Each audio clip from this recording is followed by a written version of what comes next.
You know, when I walk up to this hole on this tee, the first thing I see is trouble's right. It favors, the left side is favorable. I think it's a second shot hole. So I'm not really worried about these guys with their ability on the tee shots. I think, you know, I can help them on the next shot a little bit more, but I'm here for any questions they have, giving them answers, making them comfortable. And I think for each of these players is understanding where their miss is going to be. Like you said, trouble's on the right. This is one of those holes, like a lot of places, you've got way more room left than you visually look like from the tee here. And when you get out there and you realize you get past the one patch, like it opens up a good bit. And the left here, into the wind, you've got a ton of it. Absolutely. Visualize that low shot. Just have fun. Putting the telephone pole through.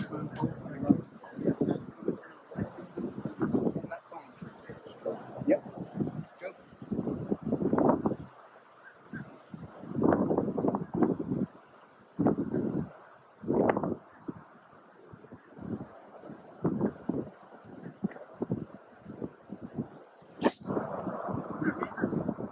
Totally fine. Yes, sir. Right at that bunker. To our point.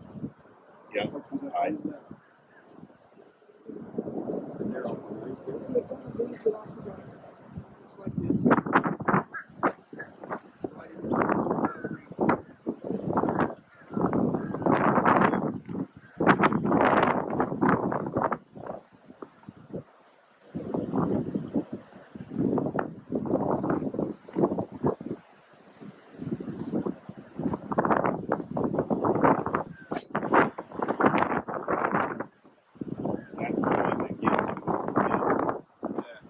So like what we're trying to help him out here with is just curve it one direction the whole way off the tee, right, Daniel? That's right.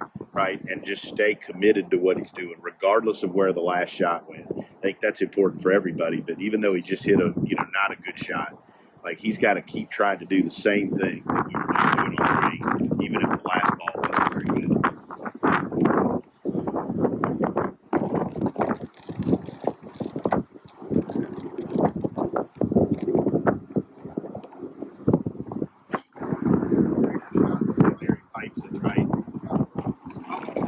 There was you aimed better for the wind. Right. I don't think the first one you quite knew how much the wind was going to take it. Yeah. The plate allowed for it enough.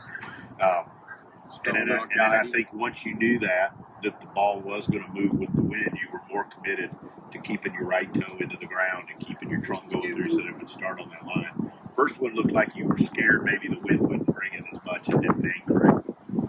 You know, when we get to par fives, I have a system I use.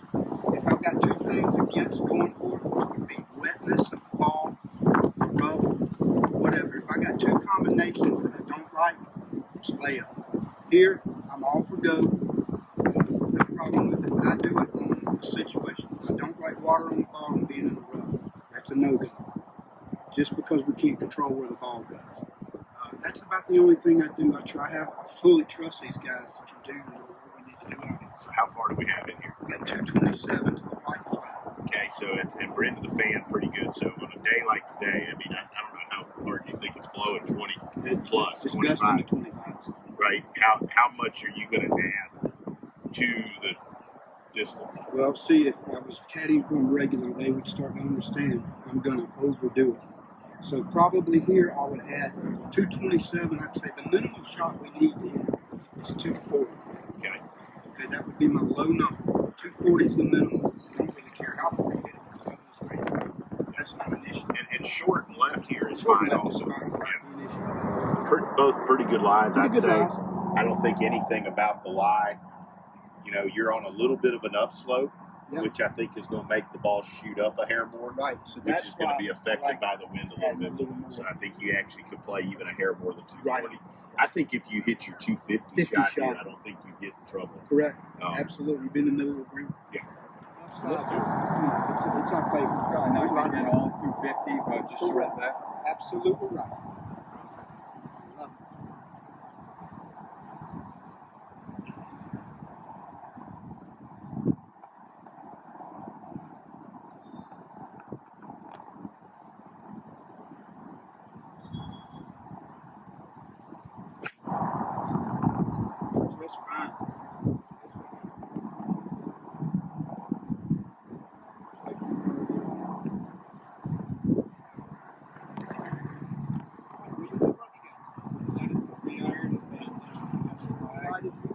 above the tree line?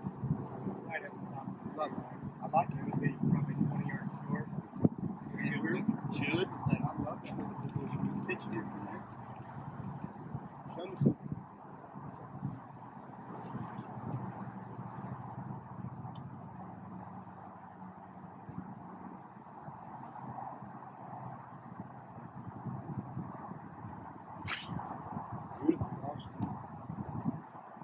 One, I mean, I think it gives them a variety of options to the flag. I think they can play it a variety of ways. I think they left themselves, for the most part, plenty of green to work with, and they left it in a place too that there was no danger of going in the water. Right?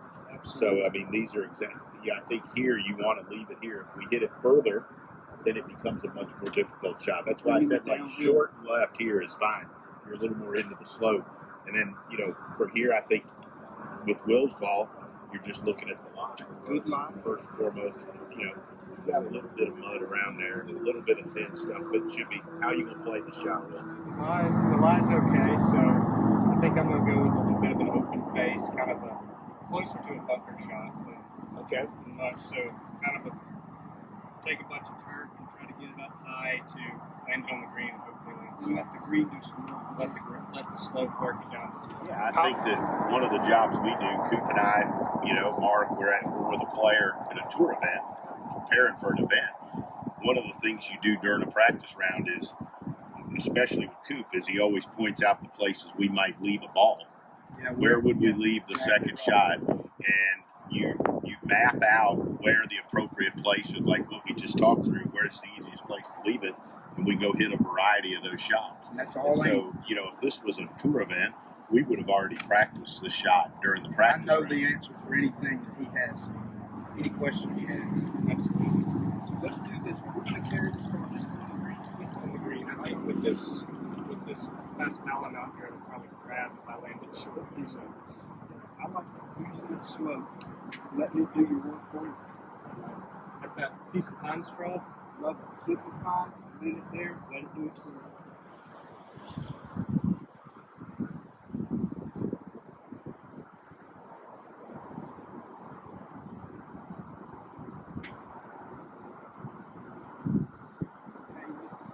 Still a great shot. I love the choice of shots. You can hit it with a little miss and still have a good outcome. This is one that I want to keep on the ground as much as possible. I don't like getting this ball in the air. I think if we land this ball on the green or just short, we'll have a good chance of a birdie putt. And never bring it in long. That's what we want to do. I'm going to make him comfortable and never think about anything except being loose to the shot. Get it up there within a 5-8 foot radius. That would be a good shot. We're not really and truly trying to make this. We hope all of them you have a chance. As long as this ball's within an 8 foot radius of the ball, we're happy. The lie kind of dictates a lot of that as well. So I mean, I definitely don't love the lie. So I would see now one hopping it onto the green as the proper play. That's what I'll do. What don't you like about the lie? Because a lot of amateurs, I don't know that they know the difference between that ball sitting in the fairway. They might just think it's a good lie. What is it that you don't particularly like about it? I don't think it's around the impact position, but seeing some of the mud on top of the ball, I don't love, and it's kind of sitting down a little bit. So that's kind of what I'm looking at. What I see is it's above his feet and sitting down. Difficult lie, in my opinion. Difficult, super difficult. And I think that generally means that's why it's better to play a low shot, because I think the chances are you might mishit this a little bit with the toe, and it's going to release. So if you were trying to carry this more on and have spin, it probably the miss would be way worse, right? And you bring in, like Coop said, like we can't let you go long. So I think playing the running shot here, the shot that's going to one hop's better with that line. My feelings don't get hurt if I see him pick that heel up a little bit here, maybe play off the toe of the club to take out the ankle. Feelings wouldn't get hurt? No, I wouldn't be aggravated at all. Let's see.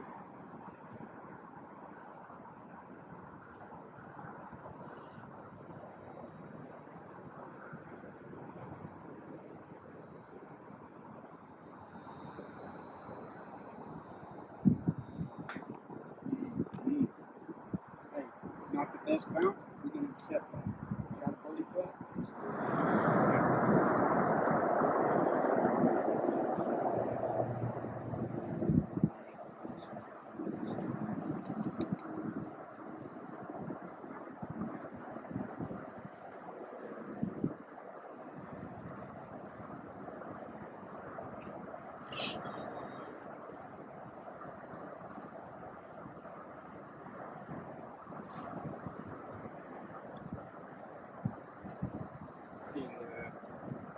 inside left. The hole's kind of tilted like this, maybe straightening at the end. I had a little bit more. I was right on splitting the left edge. Okay. But I like your thought. Okay. I agree with you totally. With a little pace inside that left edge, it's going to go right in the middle. That's where we knocked her up. Yes. Running right in the middle. Let's do it.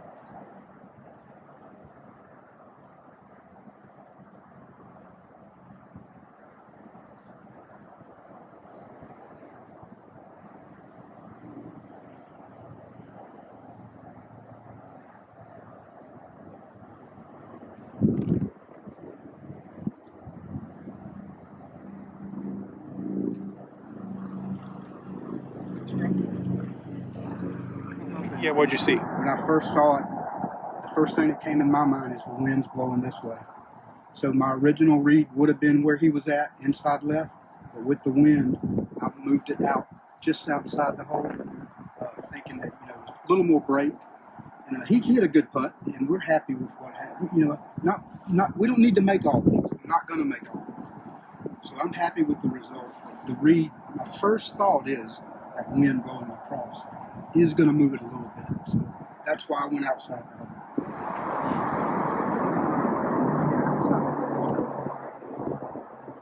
Pretty flat line.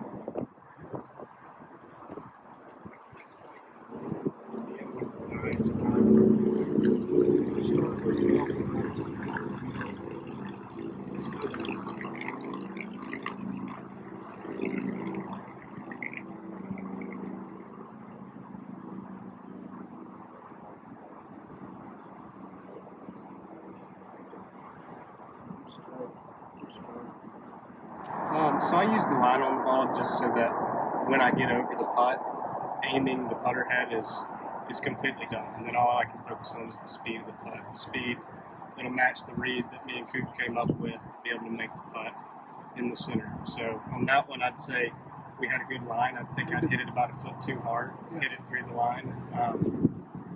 If I do it again, I'd probably play it in the same spot, just hit it a little softer. So we try to leave here all positive. We see no negative what we did. You know, we know that we're going to make maybe one of 6 of those putts or something like that. No stress. We did what we did. We tapped in for par. Hard hole today into the wind. So we're going to go to this next hole confident and loose and have a good time with it. So we try to get another 10. Why did we start playing this game? Because it's fun.